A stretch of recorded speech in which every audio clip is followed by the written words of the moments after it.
ಸ್ವಾಮೀಜಿ ಅವರಿಗೆ ವಿಷಪ್ರಾಶನ ಮಾಡಿಸಿದಾರ ಅಂತ ಅರವಿಂದ್ ಬೆಲ್ಲದವರು ಮೊನ್ನೆ ಒಂದು ಆರೋಪ ಮಾಡಿದ್ದಾರೆ ಸರ್. ಏನ್ ಸರ್ ಏನು ನನಗೆ ಗೊತ್ತಿಲ್ಲರಪ್ಪ, ಒಟ್ಟಾರೆ ನನಗೆ ಅದು ಏನೂ ಮಾಹಿತಿ ಇಲ್ಲ. ಸ್ವಾಮೀಜಿ ಅವ್ರಿಗೆ ಅವ್ರು ನೋಡ್ರಿ, ಆ ಗುರುಗಳು ಇಟ್ಟು ಹಗಲ ರಾತ್ರಿ ಸಮುದಾಯ ಸಲುವಾಗಿ ಹಗಲ ರಾತ್ರಿ ಮಠ ಬಿಟ್ಟು ಸಾಮಾನ್ಯ ಒಬ್ಬ ಸಮುದಾಯದ ಒಬ್ಬ ಸಾಮಾನ್ಯ ಬಡವನ ಮನೆಯಾಗಿದ್ದು ಒಂದು ಸಂಘಟನೆ ಮಾಡಿ ಎಲ್ಲ ಸಮುದಾಯಗಳಿಗೆ ಅವತ್ತು ಮೀಸಲಾತಿ ಕೊಡಬೇಕು ಹೋರಾಟ ಮಾಡಕತ್ತಾರೆ.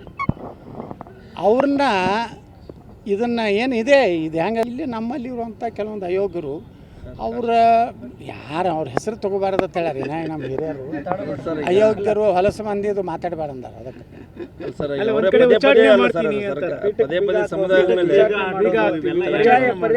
ಯಾರು ಮಠದ ಪೀಠಕ್ಕೆ ಬೀಗ ಹಾಕ್ಯಾರ, ದೇವಸ್ಥಾನದ ರೊಕ್ಕ ತಿಂದಾರ, ತಮ್ಮ ಜಗಳ ಸಲುವಾಗಿ ದೇವಸ್ಥಾನಕ್ಕೆ ಬಾಗಿಲ ಬಂದ್ ಮಾಡ್ಯಾರ. ನೋಡ್ತೀರಿ, ನಾ ಇವತ್ತೇ ಭವಿಷ್ಯ ಹೇಳ್ತೀನಿ, ಪವಿತ್ರ ಕ್ಷೇತ್ರ ಇನ್ನು 5-10 ವರ್ಷ ಅವ್ರ ಮನೆಗೆ ಬೀಗ ಆಗ್ತೈತೆ. ಅದು ಯಾರು ಮಾಡ್ತಾರೋ ಅವ್ರಿಗೆ ಹಾಗೆ ಆಗ್ತೈತಿ. ನೋಡ್ರಿ, ನಾವು ಮಠದ ರೊಕ್ಕ ತಿನ್ನಬಾರ್ದು. ದೇವಸ್ಥಾನ ನಾನು 30 ವರ್ಷದಿಂದ ಸಿದ್ದೇಶ್ವರ ಸಂಸ್ಥೆ ಅಧ್ಯಕ್ಷರು.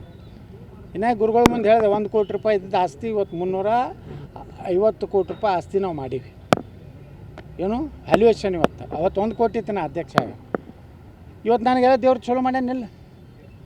ನಾನು ಏನು ಒಂದು ಮುಖ್ಯಮಂತ್ರಿ ಆಗಬೇಕಾಗಿತ್ತು, ಆಗಿರ್ಲಿಕ್ಕಿಲ್ಲ.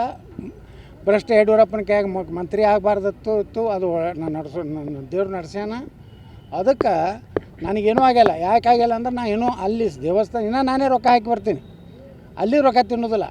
ಅದಕ್ಕೆ ನಾನು ಚಲೋ ಆಗೈತಿ. ಈ ಮಠಗಳು ಮಂದಿರಗಳು ತಿಂದವ್ರು ಹಂಗೆ ಉಳಿತಾರೆ ಹೇಳ್ರಿ. ನೋಡೋಣ, ನೆಟ್ಟಿಗಿದ್ದ ಪಾಪ ಯಾವುದೇ ಬಡವನ ಕಣ್ಣೀರಿನ ರೊಕ್ಕ ತಿಂದರೆ ಉಳಿದಿಲ್ಲ. ಇನ್ನು ಮಠ ಮಾನ್ಯಗಳು ಜನ ಭಕ್ತಿದಿಂದ ಅಲ್ಲಿ ರೊಕ್ಕ ಕೊಟ್ಟಿರ್ತಾರೆ. ಈಗ ಅಧ್ಯಕ್ಷನ ಹಿಟ್ಲರ್ ದರ್ಬಾರ್ ರೀತಿ ಮಾತಾಡ್ತಾನೆ ಅಧ್ಯಕ್ಷ. ಏನು ಸರ್ ಸಮುದಾಯ ಎಲ್ಲಿದೆ, ಅಧ್ಯಕ್ಷರು ಎಷ್ಟು ಮಂದಿ ಇದ್ದಾರೆ? ಅದನ್ನು ನೀವೇ ಬರೀ ಹಿಟ್ಲರ್ ಹಂಗೆ ಮಾತಾಡ್ತಾನೋ, ಮುಸೋಲಿನಿ ಹಂಗೆ ಮಾತಾಡ್ತಾನೋ, ಇಂದಿರಾ ಗಾಂಧಿ ಹಂಗೆ ಮಾತಾಡ್ತಾನೋ, ನೀವು ಬರ್ರಿ.